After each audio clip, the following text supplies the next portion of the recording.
Good. Okay, आज हमारा जो है लास्ट लेक्चर है टॉपिक की रिवीजन का, ठीक है। लास्ट लेक्चर में हमने सारे विजरास की डायसेक्शन पढ़ी थी, ठीक है, नेक, हेड की और बाकी ऑर्गन, स्टमक की, सब बाकी ऑर्गन्स की। आज हम अभी हम जो है इसी को प्रोसीड करेंगे। नेक स्टार्ट करेंगे। नेक, identify the esophagus, ठीक है, incise it from the posterior aspect up till the cardiac end of the stomach, inspected for capsules, tablets or powders।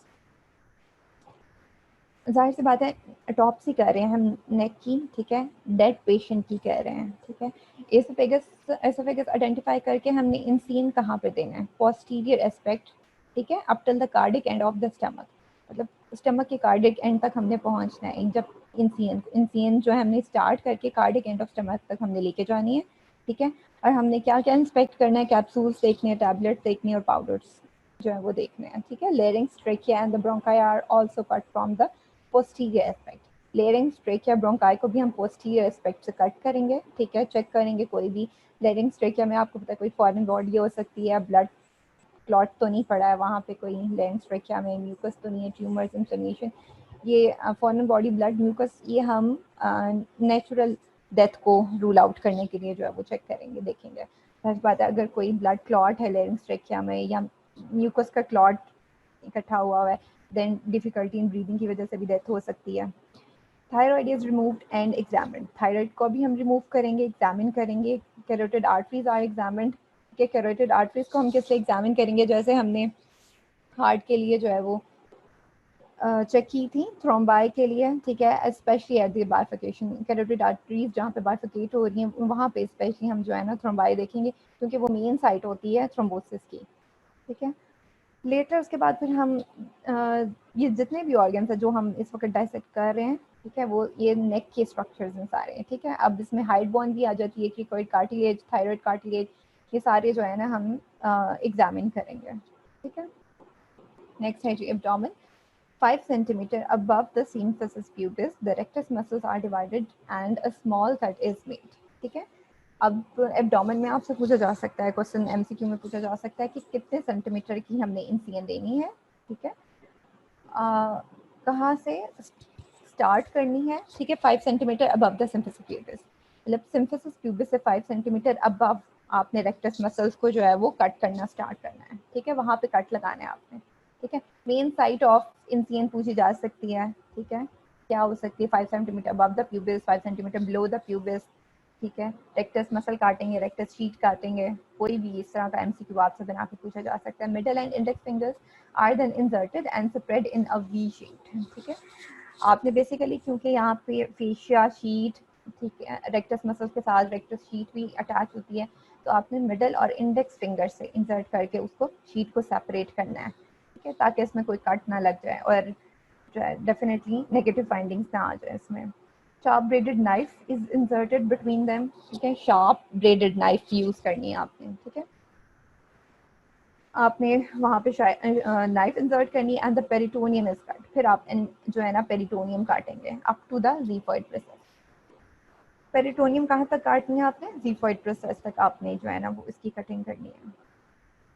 Firstly ये देखें पिक्चर में जैसे आपको बताया गया है कि रेक्टस शीट के बाद ये पेरिटोनियम कट करके सारे एब्डोमिनल विसरास जो है ना वो क्लियरली आपको नज़र आ रहे हैं, ठीक है। लिवर भी नज़र आ रहा है, स्टमक भी, इंटेस्टाइन भी, ठीक है, सारे लंग्स भी इवन के आपको सारे दोनों नज़र आ रहे हैं, ठीक है। तो ये सारे विसरास जो है ना आपको क्लियरली नज़र आ जाएंगे। ये तो और एक एब्डोमेन ये पूरी उन्होंने खोली हुई है। फर्स्टली इंस्पेक्शन इज डन, पहले आप इंस्पेक्शन करेंगे, ठीक है, ओपन कर लिए इंस्पेक्ट करेंगे आप, आपको कोई अंदर मैगेट्स तो नज़र नहीं आ रहे, आपको कोई कंजेशन, आपको कोई ब्लड, कुछ भी इस तरह का आप जो है ना नज़र तो नहीं आ रहा, आपने वो इंस्पेक्शन करनी है और उसकी फाइंडिंग्स नोट डाउन करनी है। एंड इफ एनी डैमेज, कोई डैमेज है, फ्री फ्लूइड प्रेजेंट है, फॉर एग्जांपल पेरिटोनियल फ्लूइड में पेरिटोनाइटिस हुआ हुआ है, ठीक है, पेरिटोनाइटिस फ्लूइड कोई भी हो सकता है, ठीक है, सीरस म्यूसिनस और इन्फेक्टेड, ठीक है, पस हो सकती है इसमें, etcetera are seen, then these are noted. फिर आप जो भी फाइंडिंग आपको नज़र आएगी, कोई फाइंडिंग है वो भी आप नोट करेंगे, नन, ठीक है, और अगर कोई भी फाइंडिंग आपको नज़र आ रही है वो आप नोट कर लेंगे। Also note should be made about the abnormalities, ठीक है। एबनॉर्मेलिटीज जितनी भी होंगी, ठीक है, पोजीशन के अकॉर्डिंग एब्डोमिनल ऑर्गन्स हैं, एडहेजन्स हैं, इंजरीज हैं, कोई भी, वो आपने सारी नोट करनी है। ठीक है, एब्डोमिनल ऑर्गन्स अपनी जगह पे ही हैं। डेफिनेटली आरटीए का केस होगा, अगर रोड ट्रैफिक एक्सीडेंट का केस है, जाहिर बात उसमें डिफरेंट फाइंडिंग हो सकती है कि ऑर्गन्स प्रोट्रूडेड होते हैं, बाहर निकल आते हैं बॉडी से। ठीक है, या फिर अब बॉडी के अंदर ही जो है ना एक दूसरे के ऊपर जो है ना वो मिक्स हो जाते हैं। तो ये सारी फाइंडिंग्स आपने नोट करनी है। डेफिनेटली अगर आपके पास जो बॉडी आई है वो डिफरेंट केसेस की है, आइदर आरटीए की है, फायर आर्म इंजरी की है। ठीक है, फायर आर्म इंजरी में डिफरेंट होगा, साथ से बात अगर एब्डोमेन में बुलेट लगी है, ठीक है, लिवर पेयर्स हो गया, तो ब्लड पूरा और जो एब्डोमेन जो है ब्लड से फिल होगा। तो उसके अलावा अगर सिर्फ आपको नज़र आ रहा है कि फायर आर्म इंजरी हुई है, ठीक है, बुलेट अंदर ही स्टक कर गई है, देन डेफिनेटली उसने किसी और ऑर्गन को ज़रूरी नहीं है कि टच किया होगा। ये डिपेंड करता है डायरेक्शन फायर आर्म की। ठीक है, फायर आर्म चैप्टर में आपने डायरेक्शन पढ़ा है। अगर लेटरल साइड से फायर आर्म इंजरी हुई है, ठीक है, तो उसने कितने ऑर्गन्स को पियर्स किया है, कौन कौन से ऑर्गन्स के अंदर से गुजर के वो बुलेट गई है, जिसमें उसने इंटेस्टाइन को भी डैमेज कर दिया, स्टमक को भी, लिवर को भी। ठीक है, सारा आपने एंट्री वूंड, जब आपको पता होगा कि ये एंट्री वूंड है, देन आप आइडेंटिफाई कर सकेंगे कि इसने किस ऑर्गन को जो है वो डैमेज किया होगा। अनटिल अनलेस कि अगर उसका कोई एग्जिट भी है, अगर एग्जिट पॉइंट भी है बुलेट का, तो अगर एग्जिट पॉइंट नहीं है देन डेफिनेटली ये देखना कि बुलेट अंदर किस ऑर्गन में रह गई है। उसके लिए फिर आपको डिफरेंट ऑर्गन्स जो है ना उन सबके सैंपल्स लेने पड़ेंगे, सब ऑर्गन्स को ओपन करके जो है ना वो देखना पड़ेगा एग्जिट मोड के लिए। स्टमक, ये पिक्चर में आपको स्टमक नजर आ रहा है। After applying double ligatures the stomach is opened, ठीक है, along the greater curvature from the cardiac end to the pyloric end, size of the pyloric ring is noted. अब आपसे ही पूछा जा सकता है डेफिनेटली कि स्टमक में, ठीक है, डेफिनेटली ग्रेटर कर्वेचर होता है, लेसर कर्वेचर होता है, फंडस होता है। ठीक है, तो स्टमक को आप किस जगह से जो है वो ओपन करेंगे ऑटोप्सी के वक्त। ठीक है, जब आप ऑटोप्सी कर रहे हैं, स्टमक के अंदर के कंटेंट्स देखने हैं, ये कंटेंट्स आपने सैंपल के तौर पे लेना है, स्टमक के अंदर के जितने भी कंटेंट्स हैं। तो उसके लिए आप स्टमक को कहाँ से ओपन करेंगे, कहाँ पे जो है वो लाइगेचर अप्लाई करेंगे। तो आफ्टर अप्लाइंग डबल लाइगेचर्स, ये डेफिनेटली आप फंडस पे या टिप पे अप्लाई करके stomach is open along the greater curvature से आप स्टमक को ओपन करेंगे। ठीक है, from the cardiac to the pyloric end. ठीक है, अब ये कार्डिक एंड से पाइलोरिक एंड तक आप ये जो है वो कट लगाएंगे। ठीक है, वहां तक ओपन करेंगे। Size of the pyloric ring, ठीक है, पाइलोरिक रिंग का साइज भी आप नोट करेंगे।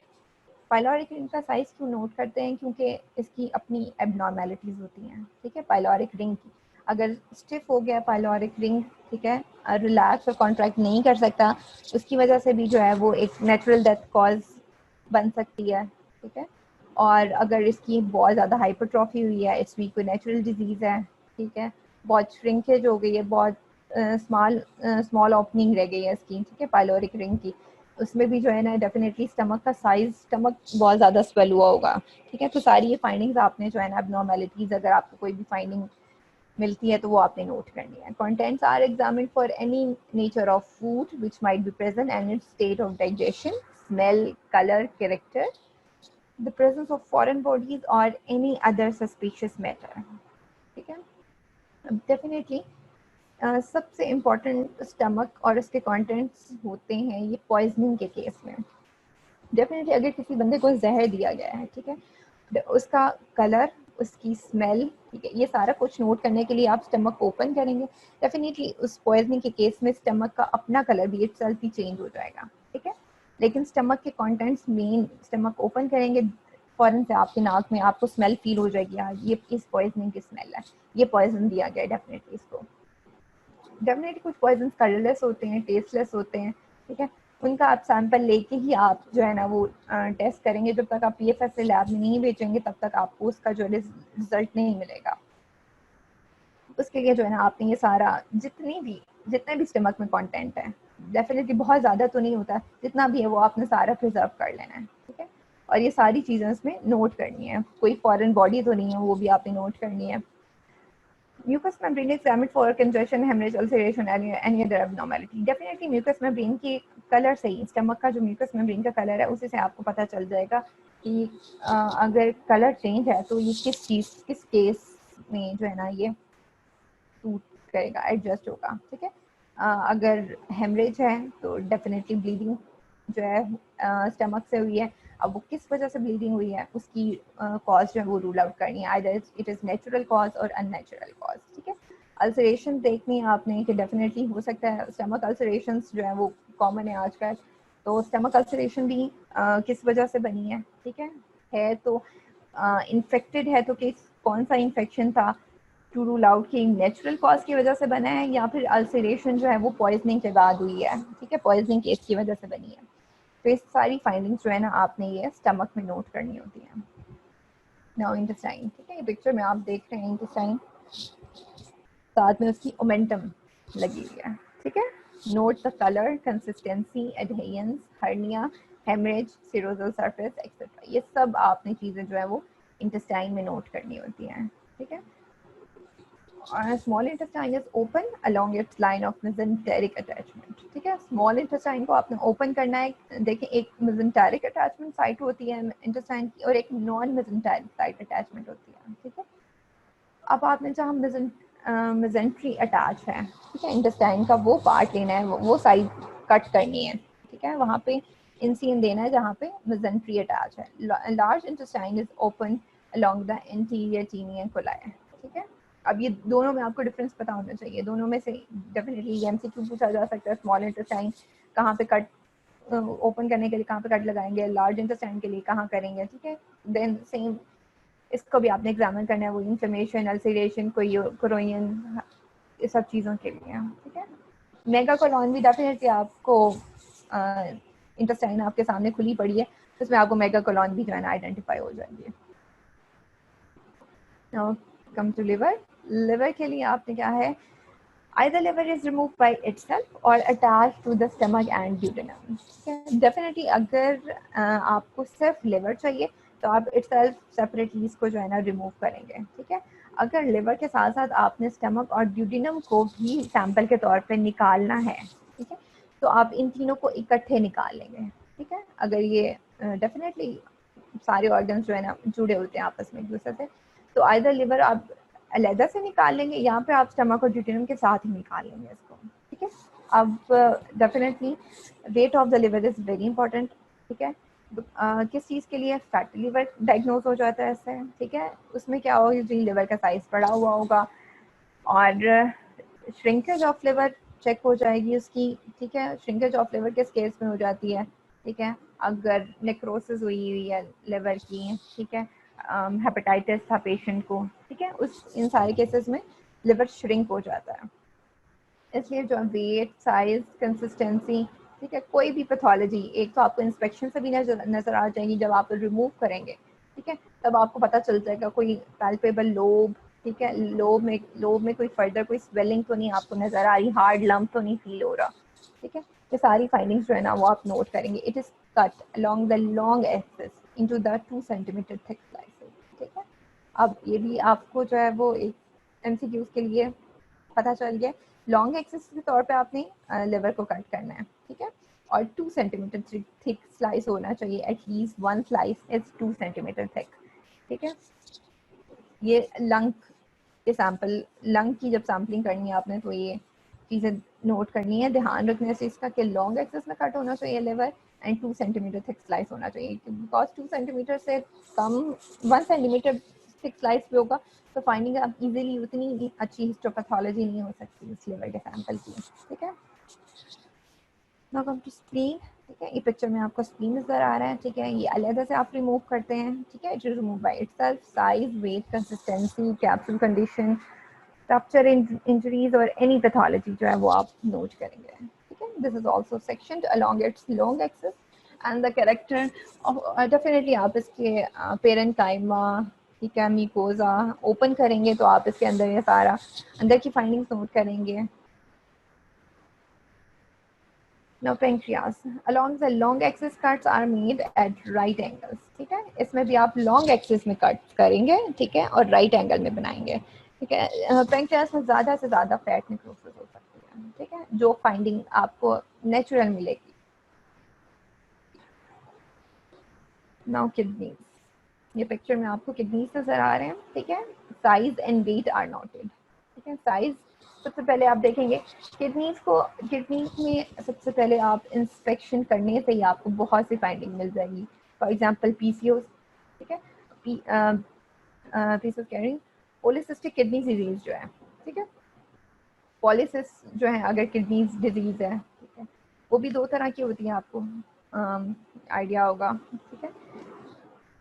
देखिए जो इनहेरिटेड होती है, ठीक है, वो तो मल्टीपल जो है ना सिस्ट आपको किडनी इंस्पेक्ट करते ही पता चल जाता है। एंड जो पॉलीसिस्टिक किडनी डिजीज होती है वो उसमें बहुत जल्दी जो है वो किडनी जो है वो फेल हो जाते हैं, बहुत जल्दी पेशेंट डायलिसिस पे चला जाता है, ठीक है।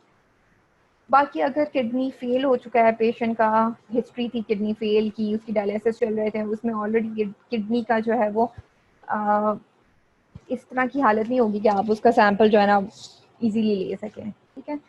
किडनी फेलियर के बाद जो है वो किडनी डेफिनेटली साइज में छोटा हो जाता है, श्रिंकेज हो जाती है किडनी की, बिकॉज किडनी काम करना छोड़ चुका होता है, ठीक है।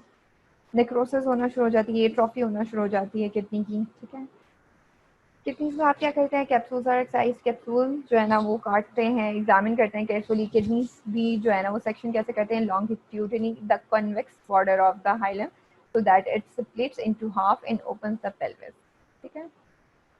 किडनी में भी डेफिनेटली ये पेल्विस, मेडल्ला, ये सारे पोर्शंस जो होते हैं वो चेक करने के लिए आपने इसे इक्वल हाफ में कट करना है, लॉन्गिट्यूडनली कन्वेक्स बॉर्डर को, ठीक है। ये ऊपर जो कन्वेक्स बॉर्डर आपको नजर आ रहा है वो आपने लॉन्गिट्यूडनली जो है ना हाइलम तक कट करना है, ठीक है।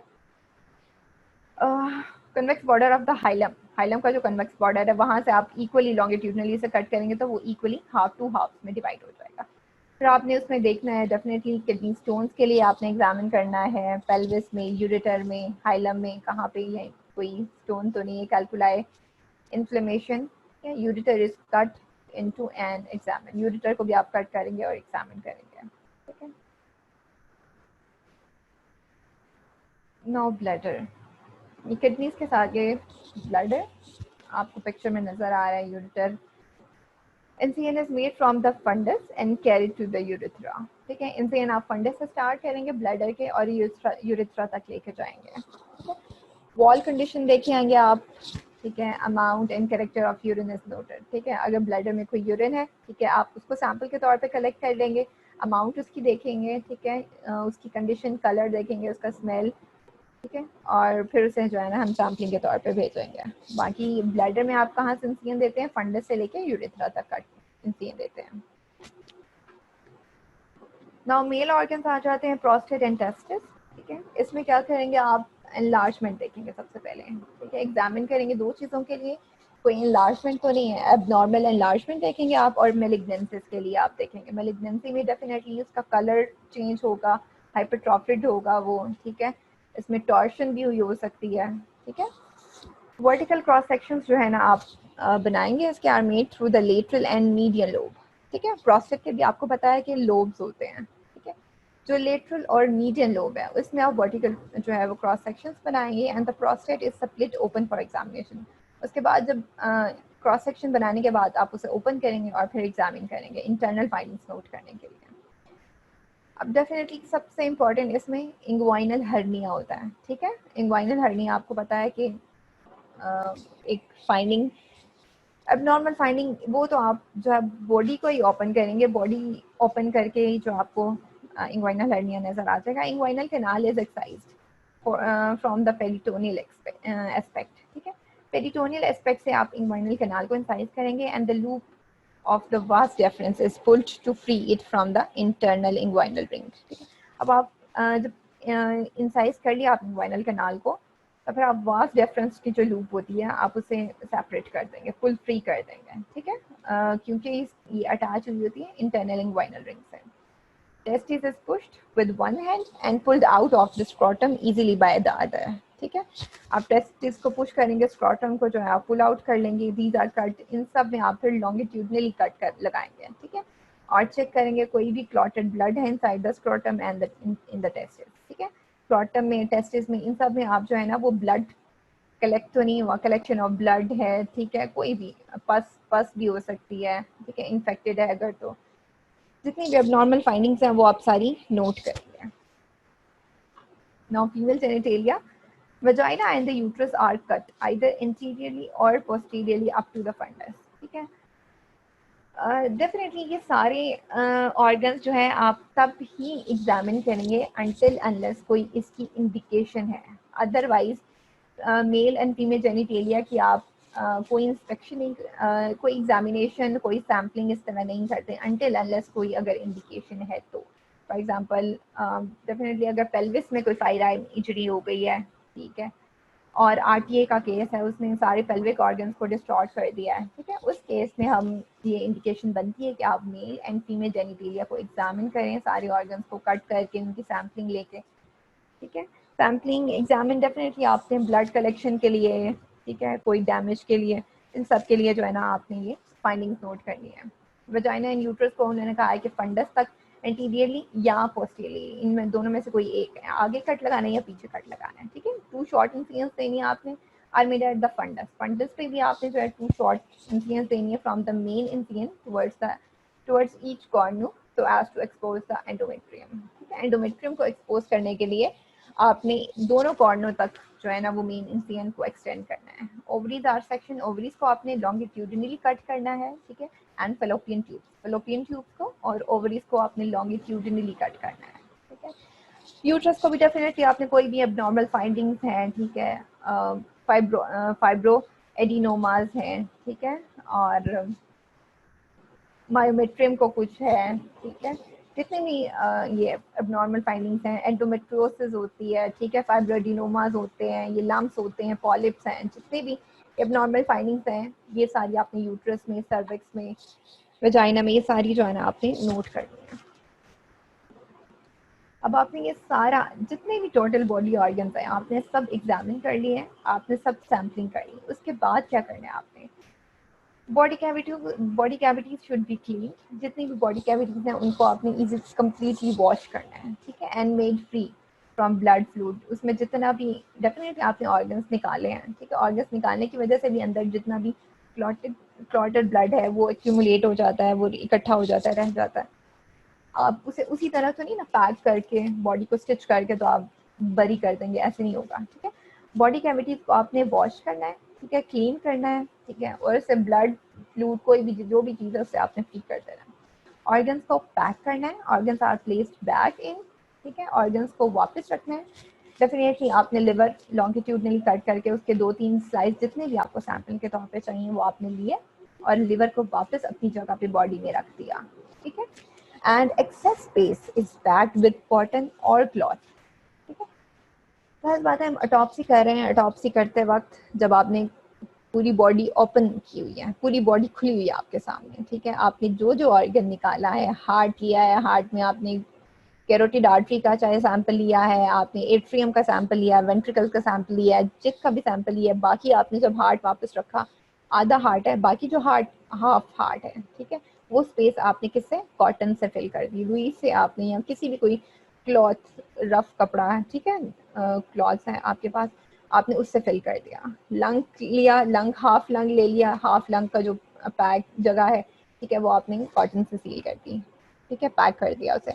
इस तरह पूरी बॉडी आपने पैक करनी है, ठीक है। ब्रेन में भी जितनी भी आपको कहा था, जितनी भी आपने हाफ ब्रेन लिया है, फ्रंटल लोब लिया है, ऑक्सीपिटल लोब लिया, जितना भी पोर्शन लिया है, बाकी आपने सारा जो है कॉटन से पैक कर देना है, ठीक है। सारी कैविटीज को आपने पैक करके, ठीक है, देन आपने क्या करना है, डिसेक्शन फ्लैप्स आर क्लोज्ड, ठीक है, डिसेक्शन फ्लैप्स हैं जैसे एब्डोमिनल एंड थोरेसिक फ्लैप है, वो आपने क्लोज किया, उसे सुचर कर दिया, ठीक है, विद थिन ट्वाइन। स्कल की बारी आ जाती है, skull is filled with cotton and absorbing material, ठीक है, वो भी आप उसमें रख देते हैं, and the skull cap is placed back in and the scalp is stitched, scalp को फिर आप स्टिच कर देते हैं, बॉडी को पूरी वॉश करते हैं विद प्रॉपर वाटर से, ठीक है, ड्राइड करते हैं, कवर करते हैं क्लॉथ से, एंड पुलिस को हैंड ओवर कर देते हैं आप, ठीक है, ऑटोप्सी के बाद।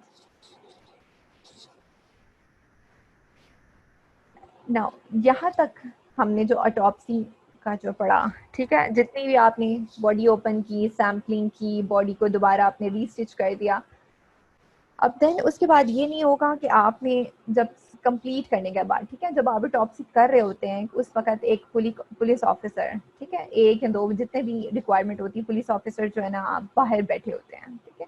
जैसे ऑटोप्सी खत्म हुई, ठीक है, आपने जितनी फाइंडिंग्स, तो डेफिनेटली आप अपना एक रजिस्टर मेंटेन कर रहे होते हैं, ठीक है। आपने जो फाइंडिंग्स हैं वो पुलिस ऑफिसर्स को भी देनी होती है, ठीक है, उन्होंने भी जो है वो अपना अलहदा से रजिस्टर मेंटेन करना होता है।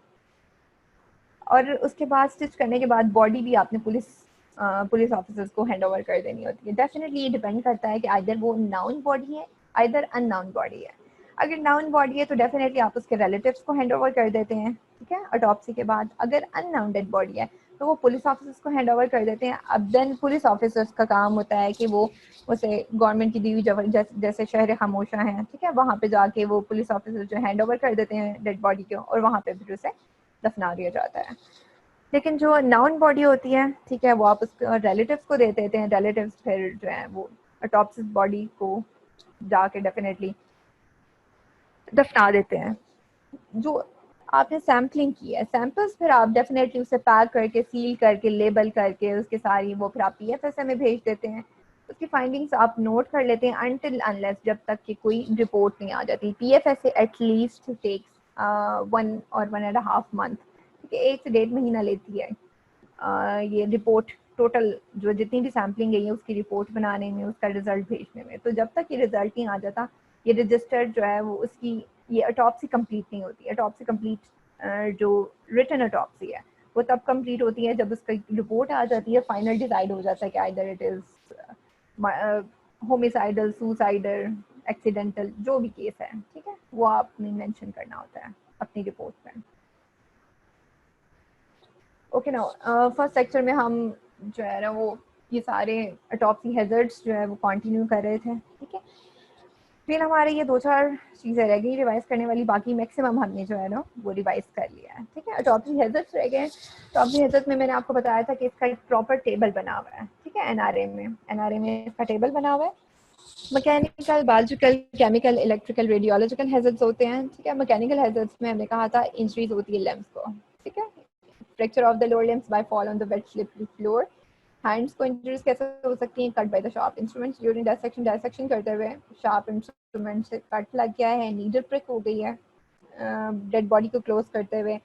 बर्न्स फ्रॉम बॉइलिंग वाटर और हॉट इंस्ट्रूमेंट, डेफिनेटली इंस्ट्रूमेंट जो है वो आप गर्म पानी में साथ साथ रखते हैं ये ऑटोप्सी करते हुए, तो बॉइलिंग वाटर से आपका जो है हाथ जल गया है। Injuries to the back strain हो गई है, अगर बहुत भारी कोई, अगर आपने डेड बॉडी उठाई हुई है, कॉप्स उठाई हुई है, आप उसे ये करा रहे हैं डेड ऑटोप्सी टेबल पे लिटाने के लिए, तो मसल स्प्रेन हो सकता है, आईज इंजरी हो सकती है, corneal ulcers bye bone dust, ठीक है, बोन सॉ से आप बोन कट कर रहे हैं और बोन डस्ट आपकी आईज में चली गई है, that can lead to corneal ulcers, ठीक है, कॉर्नियल अल्सर बन सकते हैं उसमें, ठीक है ना। बायोलॉजिकल हैजर्ड्स में बैक्टीरियल, वायरल, फंगल ये आते हैं, ठीक है।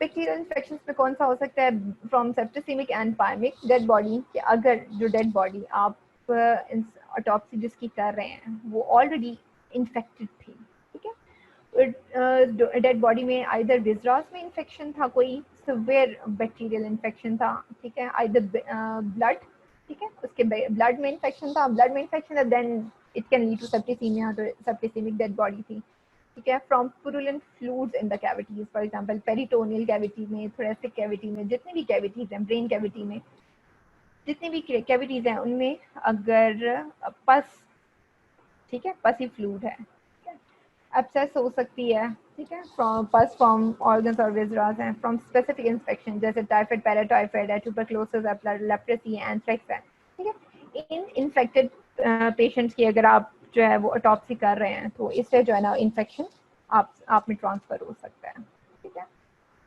वायरल इन्फेक्शंस में डेफिनेटली हेपेटाइटिस आ जाता है, HIV एड्स आ जाता है, ठीक है। फंगल इन्फेक्शंस में डिफरेंट फंगल इन्फेक्शंस होते हैं। नाउ केमिकल हैजर्ड्स आ जाते हैं, ठीक है। एंटीसेप्टिक्स एंड डिसइंफेक्टेंट्स आते हैं इसमें, ठीक है, दैट इज आयोडीन, फिनॉल्स, ठीक है, डिटोल, फिक्सेटिव्स में फॉर्मेलिन आ जाती है, ठीक है, ये सारे केमिकल हैजर्ड्स आ जाते हैं। Now electrical burns due to faulty appliances, metallic autopsy table and wet floors, ठीक है, इनकी वजह से भी अगर कोई भी आपको इंजरी हो सकती है, हैजर्ड हो सकता है। नाउ रेडिएशन, इलेक्ट्रोमैग्नेटिक रेडिएशन की वजह से हो सकता है, आयोनाइजिक रेडिएशन की वजह से हो सकता है from therapeutic radioactive isotopes. Now what are the measurements, ठीक है, प्रिवेंटिव मेजरमेंट्स कह लें आप, measure to prevent hazards, autopsy protective dress including shoes, ठीक है। अब डेफिनेटली ऑटोप्सी हैजर्ड्स को प्रिवेंट करने के लिए आप क्या मेजरमेंट्स लेनी है या क्या प्रिवेंशन करनी है, जिससे आप जो है वो फॉर एग्जांपल ऑटोप्सी रूम में एंटर होने से पहले आपने वो क्या प्रॉपर प्रिकॉशंस लेनी है। ऑटोप्सी सूट पहना है, ऑटोप्सी ड्रेस आपने पहना होना चाहिए, ठीक है, including shoes, thick rubber gloves होने चाहिए, ठीक है, kitchen gloves for example, protective eye glasses होनी चाहिए, कीप सरफेस ड्राई, ठीक है, सरफेस ड्राई होनी चाहिए, स्लिपरी फ्लोर नहीं होना चाहिए, वेट फ्लोर नहीं होना चाहिए, इंसुलेट ऑल इलेक्ट्रिकल एप्लियंसेस, ठीक है, जितनी भी इलेक्ट्रिकल एप्लियंसेस हैं वो सारी जो है वो इंसुलेट होनी चाहिए। In case of needle pricks, अगर नीडल प्रिक हो गया है, remove gloves, allow to bleed, wash thoroughly and apply an antiseptic dressing, ठीक है।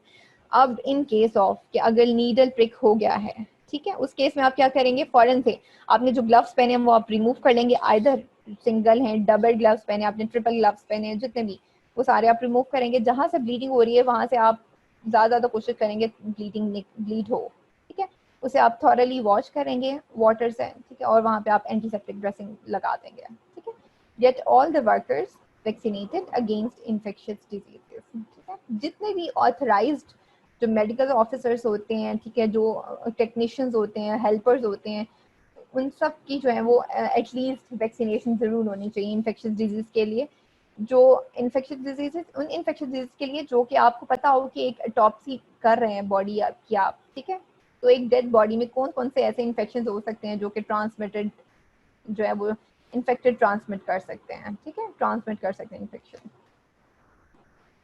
Now very important topic exhumation, ठीक है, एक्सुमेशन तो डेफिनेटली वो टॉपिक है जो आपसे वाइवा में ज़रूर पूछा जाता है, ठीक है, इसका एक प्रॉपर एसईक्यू भी बन जाता है, ठीक है, और एमसीक्यू भी इसमें से बहुत ज़्यादा बन जाते हैं, ठीक है। It is lawful digging out of dead body from the grave for postmortem examination और re-examination, ठीक है। डेफिनेटली आपने पढ़ा हुआ है कि एक डेड बॉडी को आपने दफना दिया है, ठीक है, उसके बहुत से रिलेटिव्स बाद में जो है ना केस कर देते हैं। डेफिनेटली दो अगर पार्टीज हों उनमें आपस में लड़ाई चल रही है, ठीक है, और अगर एक बॉडी को दफनाने के बाद आपस में वो लड़ते हैं और आपस में एक दूसरे पे केस कर देते हैं, देन उस केस में फिर वो रिटन एप्लीकेशन लिखते हैं, रिटन एप्लीकेशन फिर वो देते हैं जी जज को, ठीक है, मजिस्ट्रेट के पास जाती है, अगर मजिस्ट्रेट अप्रूव कर देता है, ठीक है, उस केस में फिर आप जो है वो डेड बॉडी को जो है ना वो री एग्जामिन करने के लिए कब्र से निकाल सकते हैं, ठीक है। अदरवाइज डेफिनेटली ये उस केस में होता है अगर जायदाद का केस है कोई, ठीक है, कोई पैसों का मामला है, उस केस में लड़ाई करके लोग आपस में जो है वो एक्सहुमेशन कराते हैं डेड बॉडीज की। अदरवाइज और यहाँ फिर पॉइजनिंग का केस है, ठीक है, पॉइजनिंग का केस है, कुछ लोग बहुत जल्दी अगर किसी की डेफिनेटली अगर किसी ने होमिसाइडल केस किया है, डेड पॉइजन दिया है किसी को, ठीक है, तो वो बस कोशिश करते हैं कि जल्दी किसी तरह जो है वो फाइंडिंग, डेफिनेटली पॉइजनिंग के बाद आपके नेल्स कलर चेंज हो जाता है, टीथ का कलर चेंज हो जाता है, आप में बॉडी चेंजेस जितनी भी आती हैं, लोग कोशिश करते हैं कि अगर होमिसाइडल केस है तो वो फाइंडिंग आने से पहले बॉडी को दफना दिया जाए, ठीक है। उस केस में अगर उसके अपने रिलेटिव्स जो है ना वो आके, ठीक है, फर्स्ट रिलेटिव्स जो होते हैं अगर उनको कोई भी सस्पिशन हो वो आके क्लेम कर देते हैं कि हमें यकीन है कि जो है ना इसे जहर दे के मारा गया और इस हमें मिलने भी नहीं दिया गया, हमारे मिलने से पहले दफना दिया गया है, ठीक है, तो उस केस में एक्सहुमेशन कराई जा सकती है, ठीक है। अब ऑब्जेक्टिव्स क्या है, उन्होंने लिखा है कि when suspicion of foul play has been raised after burial, दफनाने के बाद आपको ख्याल आया कि नहीं इसमें कोई गड़बड़ थी इस केस में, ठीक है। When cause of death is disputed and further medical evidence is required, कि अगर आपने उसको दफना दिया उसके बाद आपको आइडिया हुआ है कि इसकी कॉज ऑफ डेथ जो है वो मतलब अभी भी सही से पता नहीं चली, ठीक है, एंड स्टिल अननोन है, अभी भी मेडिकल एविडेंस चाहिए आपको कॉज ऑफ डेथ के लिए, उस केस में आप एक्सहूमेशन करते हैं। And when identity of the dead body is to be established, और अगर आपके पास अननोन नहीं, आपको आइडेंटिटी जो है डेड बॉडी की ज़रूरत है, दफनाने के बाद अगर आपको लगे कि रिलेटिव्स जो है ना क्लेम कर रहे हैं, ठीक है, बार बार वो केस कर रहे हैं, क्लेम कर रहे हैं, क्योंकि डेफिनेटली आपको बताया था कि एक अननाउन जब डेड बॉडी आती है तो 2 वीक्स के लिए एटलीस्ट जो न्यूज़पेपर में ऐड दिया जाता है कि अगर कोई इसका रिलेटिव है तो वो आके डेड बॉडी को रिसीव कर ले। अगर नहीं आता 2 वीक्स के बाद भी, देन आप जो है ना एलिजिबल होते हैं इसकी ऑटोप्सी करने के, ठीक है, फिर आपको पुलिस अलाउ करती है उसकी ऑटोप्सी करें। लेकिन अगर इन केस के डेफिनेटली रिलेटिव्स क्लेम करते हैं हम आउट ऑफ सिटी थे या आउट ऑफ कंट्री थे, कहीं भी, ठीक है, हम ये ऐड नहीं देख सके, अब वो आए और ऐड देखा उन्होंने, तो उस केस में अगर वो केस करते हैं और मजिस्ट्रेट परमिशन देता है तो आप आइडेंटिटी ऑफ बॉडी के लिए ये एक्सहूमेशन कर सकते हैं, ठीक है। अब नाउ आपको अब 3 ऑब्जेक्टिव्स आपने एक्सहूमेशन के पढ़ लिए हैं, ठीक है, और ये ऑब्जेक्टिव्स आपसे अगर एसयू में पूछे जाते हैं या वाइवा में, तो आपको ये 3 एटलीस्ट पता होने चाहिए। आए बाएं शाएं या अपनी तरफ से बोंगिया ना मारिएगा प्लीज। ऑथराइजेशन पाकिस्तान में बाय सेशन जज जो मजिस्ट्रेट है, ठीक है, सिर्फ वो ही परमिशन दे सकता है इसकी, ठीक है। मजिस्ट्रेट से एक्सहूमेशन की आपने परमिशन लेनी होती है, और कोई भी जो है ना वो ऑथराइज नहीं होता इसकी परमिशन देने का, ठीक है। पाकिस्तान में कोई लिमिट नहीं है, आप कभी भी किसी वक्त भी जो है ना वो ये एक्सहूमेशन करा सकते हैं, ठीक है। डेफिनेटली बहुत सी कंट्रीज हैं जहाँ पे 10 ईयर्स के बाद नहीं करा सकते, मतलब टाइम लिमिट होती है, ठीक है, विद इन 10 ईयर्स आपने करानी है, 20 ईयर्स करानी है, उसके बाद ये अलाउ नहीं करते। लेकिन पाकिस्तान में कोई टाइम लिमिट नहीं है इसकी एक्सहूमेशन की। नाउ प्रोसीजर ऑफ एक्सहूमेशन क्या है? Necessary preparation with the help of graveyard authorities, ठीक है।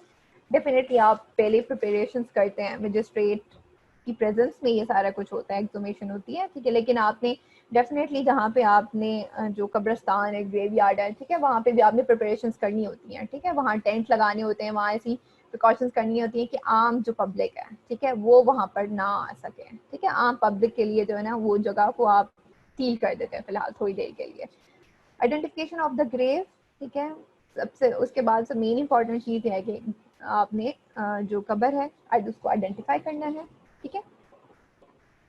और वो आप कैसे करते हैं? Care taker of the graveyard, कब्रिस्तान का जो मालिक है, ठीक है, जो भी वहाँ का रखवाला है, जो भी ध्यान रखते हैं, उसको आपने केयर टेकर को बुलाना है, ग्रेव डिगर को बुलाना है, जो, ठीक है, जो कब्र खोदता है, रिलेटिव्स और friends present at the time of burial, ठीक है।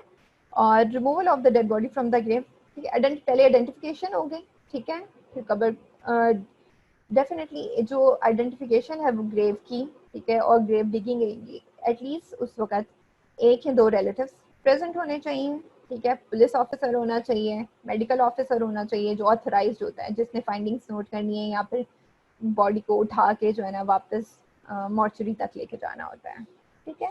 और मजिस्ट्रेट प्रेजेंट होना चाहिए वहाँ पे, ठीक है।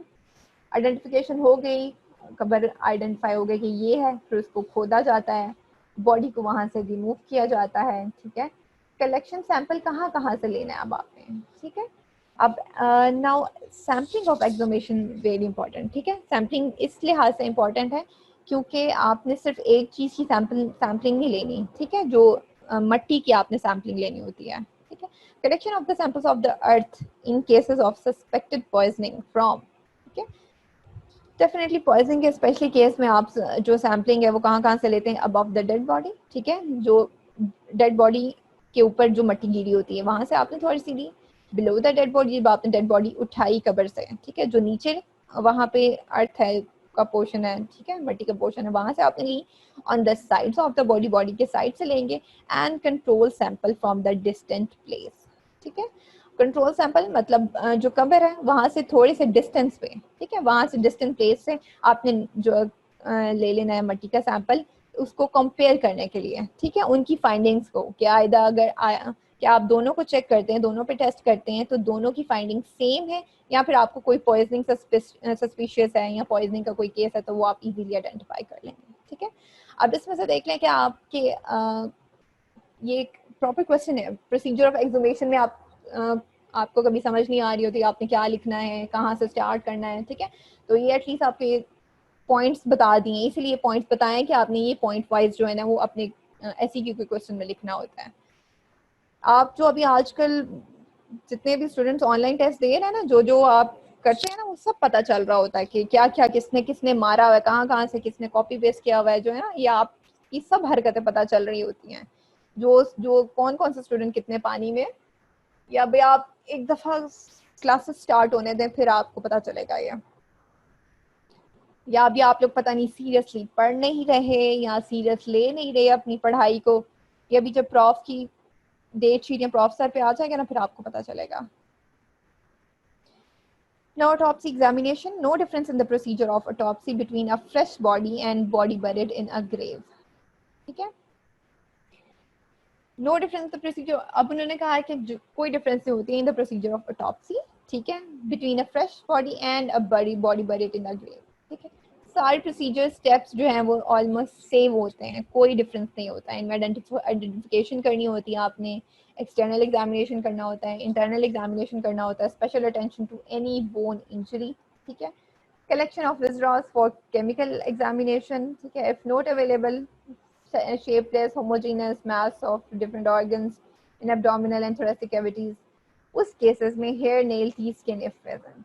ठीक है, डेफिनेटली आप डिपेंड करता है कि कितनी पुरानी बॉडी है। 10 साल पुरानी बॉडी है कि 10 साल हो गए उसे दफनाए हुए तो उसके बाद आपने एक्सुमेशन की है, ठीक है, या 20 साल हो गए दफनाए हुए उसके बाद एक्सुमेशन की है, ये उस पर डिपेंड करता है कि बॉडी की हालत कैसी है, आइडेंटिफाई हो सकती है नहीं हो सकती। डेफिनेटली उस केस में स्किन तो सारी ख़त्म हो चुकी होती है, ठीक है, एक्सटर्नल एग्जामिनेशन उसका हो सकता है या नहीं हो सकता है। ठीक है, उस केस में मतलब कुछ बॉडीज जो है ना बहुत जल्दी स्केलेटन में कन्वर्ट हो जाती हैं। ठीक है, एक प्रॉपर ये डेफिनेटली हमारी इन्वायरमेंट पे भी, गर्मियाँ सर्दियाँ इन पे भी डिपेंड करता है, मैगट्स पे भी डिपेंड करता है कि उन्होंने कितनी जल्दी बॉडी को खा लिया है। ठीक है, तो आइडेंटिफिकेशन हो सकती है नहीं हो सकती, एक्सटर्नल एग्जामिनेशन हो सकता नहीं हो सकता, वो फाइंडिंग्स नोट करनी है। इंटरनल एग्जामिनेशन में आपने देखना होता है कि कितने मतलब ऑर्गन्स की हालत कैसी है। ठीक है, सैंपल्स ले सकते हैं नहीं ले सकते हैं। ठीक है, शेप कैसी है, बिल्कुल थोड़ा बहुत उसका पीस रह गया हुआ है, हिस्सा रह गया हुआ है, पूरा ऑर्गन नहीं है वहाँ पे, या फिर ऑर्गन बिल्कुल डिस्टॉर्ट हो गया हुआ है। ठीक है, कैविटीज बिल्कुल खाली हैं। उन केसेस में क्या है कि अगर बोन्स रह गई हैं तो आप hair nail teeth skin if present, वैसे तो स्किन अगर फ्रेश बॉडी है देन अवेलेबल तो फिर आप लग सकते होंगे, लेकिन अगर पुरानी बॉडी जिसमें आपको हेयर नेल टीथ ही मिल जाए तो बहुत बड़ी बात होती है एग्जामिनेशन के लिए। ठीक है, एटलीस्ट पॉइजनिंग का केस तो आप इससे डिटेक्ट कर सकते हैं। Removal of corpse from the grave to determination the cause of death procedure आपने वही exhumation ordered by district magistrate, nomination of a magistrate by district magistrate। ठीक है, कौन सा मजिस्ट्रेट जाएगा, डिस्ट्रिक्ट मजिस्ट्रेट उसको नॉमिनेट करेगा। टीम कंसिस्ट ऑफ, टीम किस पे कंसिस्ट करिए, ड्यूटी मजिस्ट्रेट पे, investigating officer with police and medical examiner. ठीक है, ये टीम उस वक्त एक्सुमेशन के वक्त वहाँ पे प्रेजेंट होनी चाहिए। ठीक है, जब एक्सुमेशन हो रही हो। अब ये आप नोट कर ले कौन कौन वहाँ प्रेजेंट होना चाहिए। इसमें एमसीक्यू ऐसा आ सकता है कि जिसमें एक ऑप्शन ऐसी हो जिसमें कि जो कि डेफिनेटली गलत होगी, बाकी सारी ऑप्शन ठीक होगी कि ये प्रेजेंट होता है। ठीक है, the team reaches the graveyard in the early morning hours. आप मॉर्निंग के वक्त जा सकते हैं, सुबह के वक्त जो है ना वो ये एक्सुमेशन हो सकती है, डेफिनेटली इवनिंग में या नाइट में ये पॉसिबल नहीं है। Team reaches the graveyard in the early morning. ठीक है, area cordoned by the police, definitely वो एरिया जो है वो सील कर दिया जाएगा, पुलिस सील कर देगी उस एरिया को। ग्रेव आइडेंटिफाई होगी। ठीक है, entertainment of body ordered, autopsy performed. ठीक है, कुछ केसेस में वहीं पे ही ऑटोप्सी परफॉर्म करके सैम्पलिंग लेके बॉडी को वहीं पे दोबारा जो है वो दफना के तो सैंपल ले आते हैं वापस। ठीक है, लेकिन कुछ केसेस में, ठीक है, अगर आपको लगता है कि प्रोसीजर लंबा है, यहाँ पे पॉसिबल नहीं है, ठीक है, उस केस में आप बॉडी को जो है वो दोबारा मॉर्चरी लेकर आते हैं और फिर दोबारा वहाँ पे ऑटोप्सी उसकी की जाती है। ठीक है, स्केलेटन में रिवील यूजफुल इन्फॉर्मेशन। ठीक है, अगर सिंपल स्केलेटन भी रह गया है तो उस पर भी आप यूजफुल इन्फॉर्मेशन कोई मिल सकती है आपको। ठीक है, specimen from the sites of organs may be collected for toxicological analysis if required. The investigating officer, ठीक है, investigating officer must consult the medical officer about the usefulness of the procedure, especially if more than 3 weeks have passed since burial. ठीक है, definitely ये सारा procedure पहले किया जाता है कि इन्वेस्टिगेटिंग ऑफिसर जितना जो भी ऑथराइज मेडिकल ऑफिसर है उससे इसके पॉजिटिव नेगेटिव एस्पेक्ट्स जो है ना वो पता कर ले, ठीक है। पॉजिटिव नेगेटिव एस्पेक्ट्स क्या क्या हो सकते हैं। FIR, अब जो सबसे इम्पोर्टेंट चीज़ है वो एक FIR है, ठीक है। अब जो आजकल UHS के पैटर्न के अकॉर्डिंग फोरेंसिक में भी सब कुछ पता होना चाहिए, ठीक है। FIR डेफिनेटली फोरेंसिक के पॉइंट ऑफ व्यू से इम्पोर्टेंट है, ठीक है। FIR कटी हुई है, देन जो है ना पुलिस इज एबल टू, किस केस में करती है, होमिसाइडल केस में करती है, ठीक है। अब FIR होती क्या है, ठीक है। FIR is a written document prepared by the police when they receive information, ठीक है। FIR is basically a first information report, ठीक है। FIR किसकी एब्रिविएशन है, first information report. This is basically a written document, ठीक है, जो कि पुलिस लिखती है, ठीक है। पुलिस एक रिटन डॉक्यूमेंट तैयार करती है जब उनके पास कोई इंफॉर्मेशन आती है, किस बारे में, about the commission of a cognizable offence, ठीक है, जो भी जुर्म किया गया है, ठीक है, उस बारे में। It is a report of information that reaches the police, ठीक है। ये वो इंफॉर्मेशन होती है जो पुलिस के पास पहुंचती है first in point of time, and that is why it is called the first information report. मतलब सबसे पहले जो इंफॉर्मेशन उसके पास पुलिस के पास पहुंचती है, ठीक है। It is generally a complaint lodged, basically एक कंप्लेन होती है, ठीक है, शिकायत होती है जो आप दर्ज कराते हैं with the police by the victim of a cognizable offence और बाय समवन ऑन हिज और हर बिहाफ, ठीक है। डेफिनेटली अगर कोई किसी को तंग कर रहा है, किसी ने किसी का नुकसान कर दिए, चोरी की है, ठीक है, डाका डाला है, इन सब केसेस में जो है वो आप FIR रिपोर्ट कराते हैं, ठीक है। Anyone can report the commission of a cognizable offense either orally or in writing to the police. Even a telephonic message can be treated as an FIR. जो यहाँ पे ऐसे FIR होती ऐसे ही है कि आपने ओरली रिटन फॉर्म में पुलिस को शिकायत दी, फोन पे शिकायत लिखवाई, तो उन्होंने FIR के तौर पे ले लिया। बाहर आउट ऑफ कंट्रीज में ऐसे ही होता है, पाकिस्तान में ऐसे नहीं होता। पाकिस्तान में आपने रिटर्न एप्लीकेशन लिखनी है, रिटर्न एप्लीकेशन जब पुलिस के पास पहुंचती है, पुलिस जिसके अगेंस्ट इंफॉर्मेशन ये एप्लीकेशन होती है और जिसने एप्लीकेशन दी होती है, ठीक है, उनको बुलाती है, ठीक है, आपस में उनकी, अगर पुलिस पहले ट्राई करती है कि उनका बैठ के जो है मसला हल हो जाए, आपस में उनकी सुलह कराने की कोशिश करती है। इफ अगर सुलह नहीं होगी then it can lead to, फिर वो FIR में कन्वर्ट हो जाएगी, ठीक है। अगर वो उनके आपस में सुलह हो जाती है देन वो एप्लीकेशन वहीं पे ख़त्म हो जाती है, ठीक है, वो FIR में कन्वर्ट नहीं होती। इसलिए सबसे पहले यहाँ पे आपने जो है ना एप्लीकेशन देनी होती है, ठीक है। लेकिन आउट ऑफ कंट्रीज में जो आपने रिटर्न एप्लीकेशन दे दी वो FIR काउंट की जाती है, ठीक है।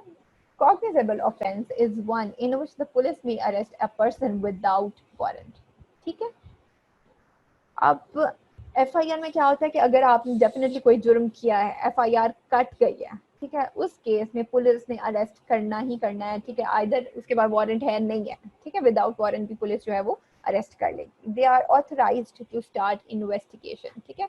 उस केस में पुलिस जो है ना फौरन से इन्वेस्टिगेशन स्टार्ट करती है into cognizable case on their own and do not require any orders from the court to do so, ठीक है। Non-cognizable offense. A non-cognizable offense is an offense in which a police officer has no authority to arrest without warrant. ठीक है, the police cannot investigate such an offense without the court's permission. ठीक है, अब आपको cognizable and non-cognizable offense के बारे में का डिफरेंस जरूर पता होने चाहिए, ये मैंने आपको पढ़ा दिए बता दिया है, ठीक है। Cognizable offense is the one in which police can arrest without warrant, ठीक है, and police can investigate without any court order, ठीक है।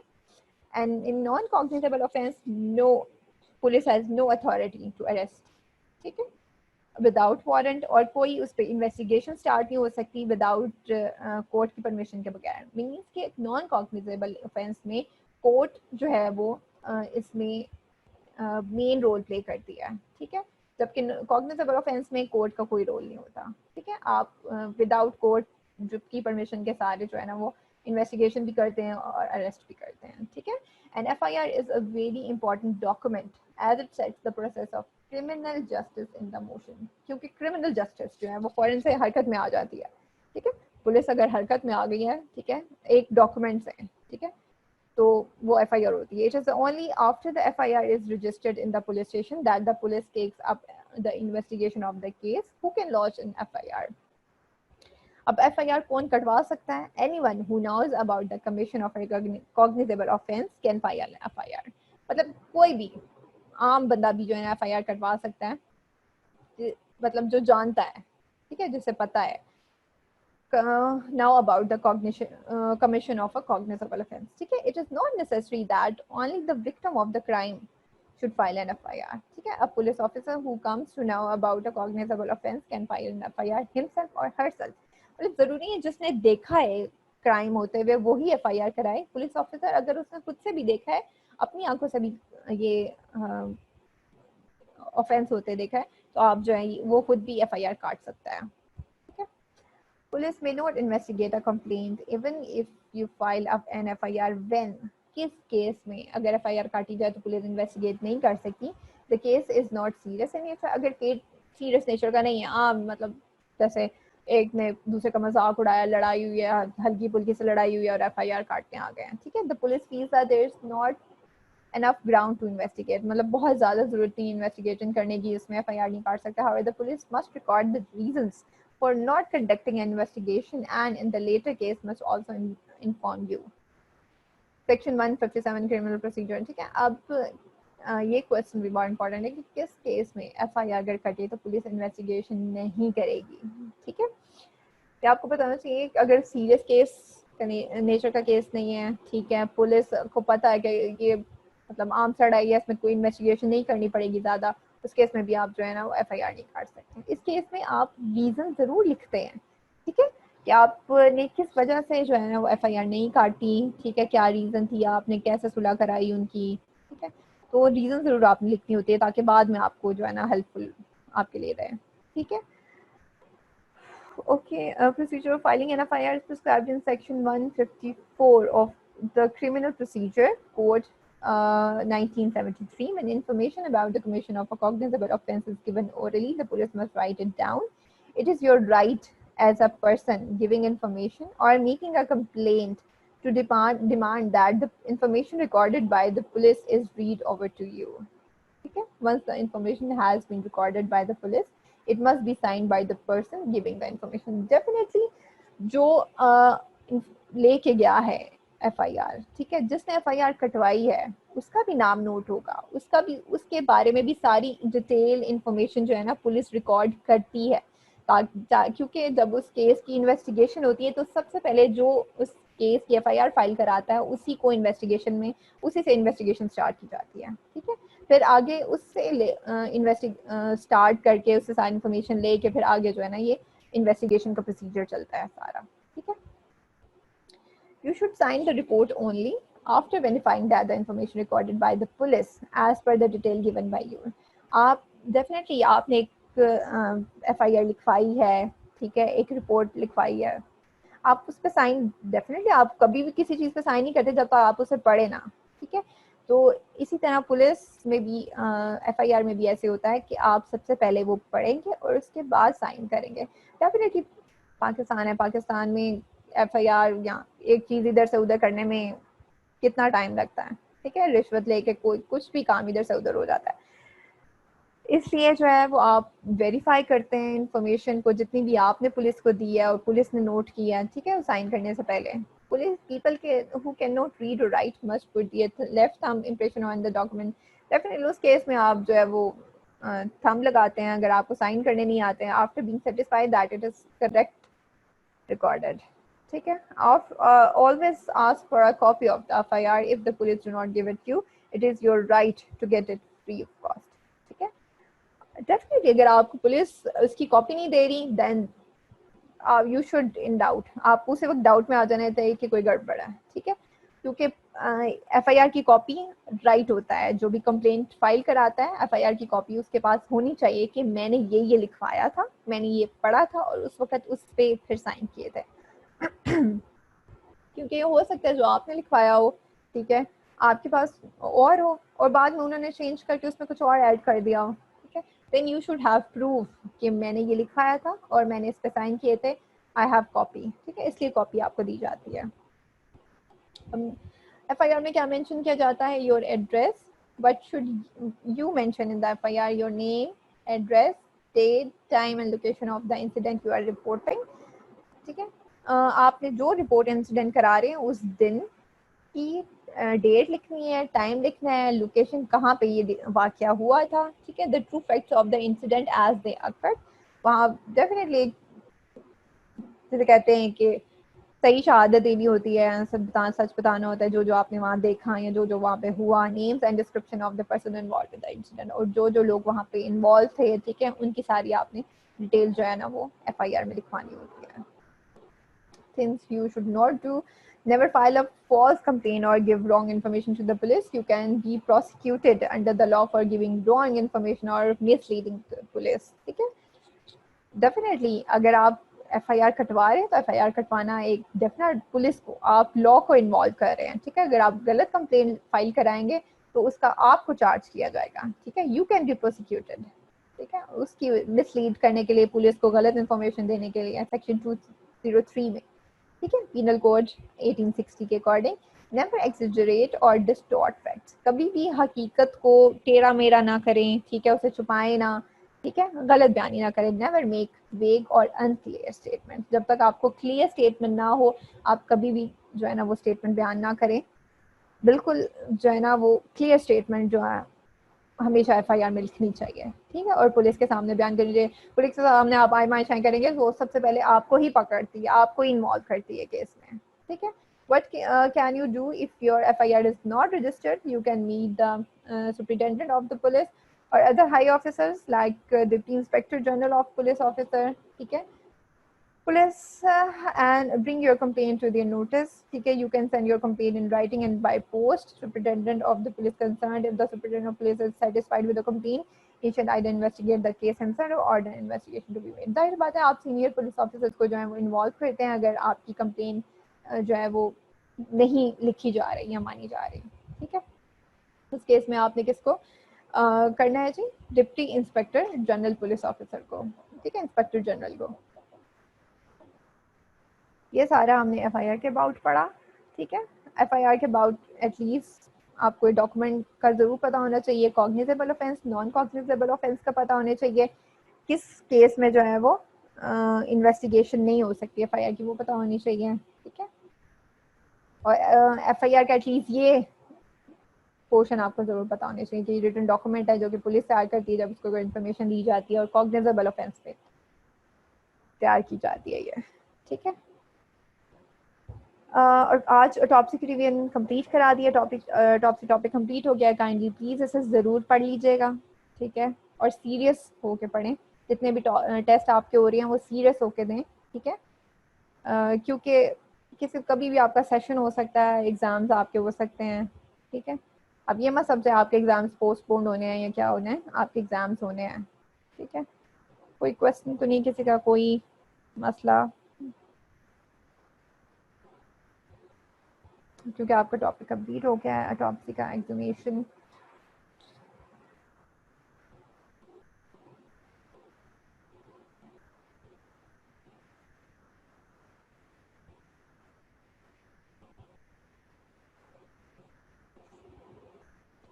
चले जी, okay, thank you so much, ठीक है।